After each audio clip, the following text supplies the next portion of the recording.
नमस्कार। मैं आज आपसे एक बहुत ही चर्चित योग पर बात करूंगा। ज्योतिष में जो है विष कन्या योग, विष कन्या योग के ऊपर बात करेंगे। जैसे नाम से ही पता चलता है विष कन्या योग, ये योग कितना घातक योग है, कितना खराब योग है, ये व्यक्ति के जीवन पे क्या प्रभाव डालता है, मैं इसके बारे में आपको बताऊंगा। विष कन्या योग का मतलब ये नहीं है कि वो जहरीली है, वो दूसरों को मार देगी। विष कन्या योग का मतलब है कि उसके ऊपर स्वयं उसका प्रभाव पड़ेगा, ऐसे योगों का बुरा प्रभाव। विष कन्या योग जब शादी की कुंडली में मिलान करते हैं तो विष कन्या योग का भी योग देखा जाता है। और ये योग केवल लड़कियों की कुंडली में होता है, पुरुष की कुंडली में नहीं होता, केवल कन्या की कुंडली में ये योग होता है। पूर्व जन्म के बुरे कर्मों के कारण से उसका दंड देने के लिए भगवान ऐसे ही नक्षत्रों में कुछ कन्याओं का जन्म कर देते हैं, जिनका उनके जीवन पे बहुत बुरा प्रभाव पड़ता है। और विष कन्या योग वाली व्यक्ति, जो भी कन्या है, विष कन्या योग वाली कन्या, वो जीवन में सदैव दुख ही प्राप्त करती है।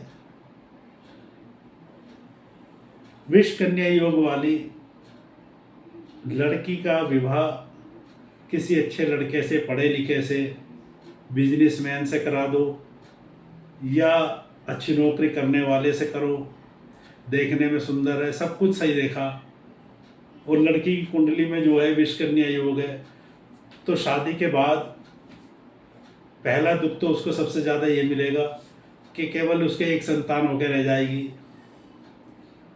या संतान होगी और मृत्यु को प्राप्त होगी, फिर संतान होगी, फिर मृत्यु को प्राप्त होगी।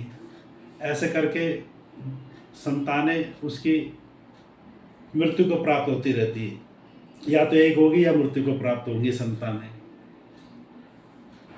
इसके अतिरिक्त अब जिससे भी शादी हुई है, वो व्यक्ति चाहे जितना मर्जी धनी हो, अच्छा हो, सुयोग्य वर हो, बढ़िया हो, तो शादी के बाद जो है उस कन्या के साथ उस व्यक्ति का वैवाहिक जीवन सही नहीं रहता। दोनों आपस में मिलकर नहीं रह सकेंगे। पति की ओर से वो दुखी रहेगी, लड़ाई झगड़ा मनमुटाव, दोनों अलग अलग रहेंगे, और उस स्त्री को धन की बहुत कमी होगी। जब लड़ाई झगड़ा होगा तो धन की कमी तो होगी, और उसके भाग्य के अनुसार जो है धन की उसकी कमी रहनी है। उसका जीवन बहुत साधारण सा हो जाता है, जिसके कारण से पूरी जिंदगी उसे धन का अभाव झेलना पड़ेगा, पति के सुख से वंचित रहना पड़ेगा। तो वो कन्या के खुद के जीवन पर उसका असर पड़ता है, ना कि पुरुष के। विष कन्या योग को हम कैसे देखें, कैसे पहचानें कि इस लड़की की कुंडली में विष कन्या योग है या नहीं।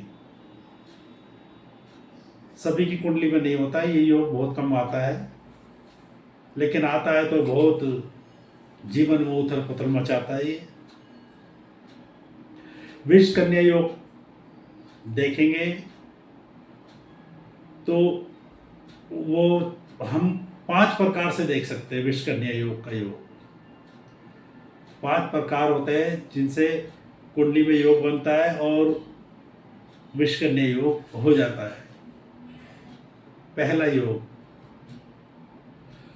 जिस लड़की का जन्म रविवार के दिन हो, रविवार के दिन हो और दूज हो यानी द्वितीया हो, और नक्षत्र शतभिषा हो, रविवार का जन्म हो, द्वितीया हो और शतभिषा नक्षत्र हो, तो ऐसे योग में जो भी कन्या जन्म लेगी वह विष कन्या योग वाली कहलाएगी। विष कन्या कहलाती है ये। दूसरा है मंगलवार के दिन। मंगलवार के दिन सप्तमी हो और अश्लेषा नक्षत्र हो या विशाखा नक्षत्र हो, ऐसे योग में जन्म लेने वाली विष कन्या होगी। नंबर 3, जिसका जन्म शनिवार के दिन हो, जिसका जन्म शनिवार के दिन हो और द्वादशी, शनिवार का जन्म हो और द्वादशी हो और कृत्तिका नक्षत्र हो, तो ऐसे योग वाली भी विष कन्या कहलाती है। नंबर 4, जिस स्त्री की कुंडली में पंचम स्थान में, पंचम स्थान का मतलब है 5वां घर, पंचम स्थान में सूर्य हो और लगन में खाना नंबर 1, उसको लगन को खाना नंबर 1 भी कहते हैं। पंचम स्थान में सूर्य हो और लगन में मंगल हो, और ऐसे में किसी कन्या का जब जन्म होता है ऐसे योग में, तो वो भी विष कन्या कहलाती है। 5वां, जिस स्त्री की कुंडली में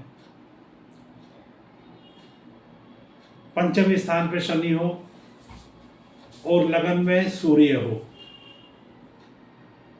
पंचम स्थान में शनि हो और लगन में सूर्य हो, तो ऐसे योग वाली कुंडली की, जो कन्या की कुंडली में योग होगा वो विष कन्या योग होगा। ये 5 प्रकार के योग होते हैं जो विष कन्या योग बनाते हैं। विष कन्या का मतलब ये नहीं कि वो दूसरों को मार देगी या जिससे शादी होगी वो खत्म हो जाएगा, ऐसा कुछ नहीं है। विष कन्या का जो प्रभाव है लड़की पे, उसके ऊपर स्वयं पड़ता है विवाह के पश्चात। तो कुंडली में जब मिलान करना हो या कुंडली किसी की देख रहे हो तो इन योगों को देखा जाता है। विष कन्या योग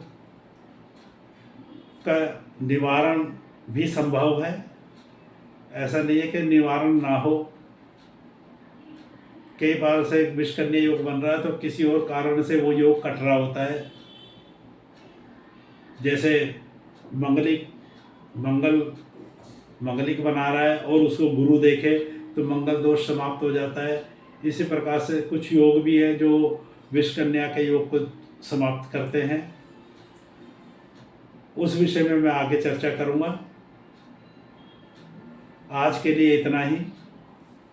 नमस्कार।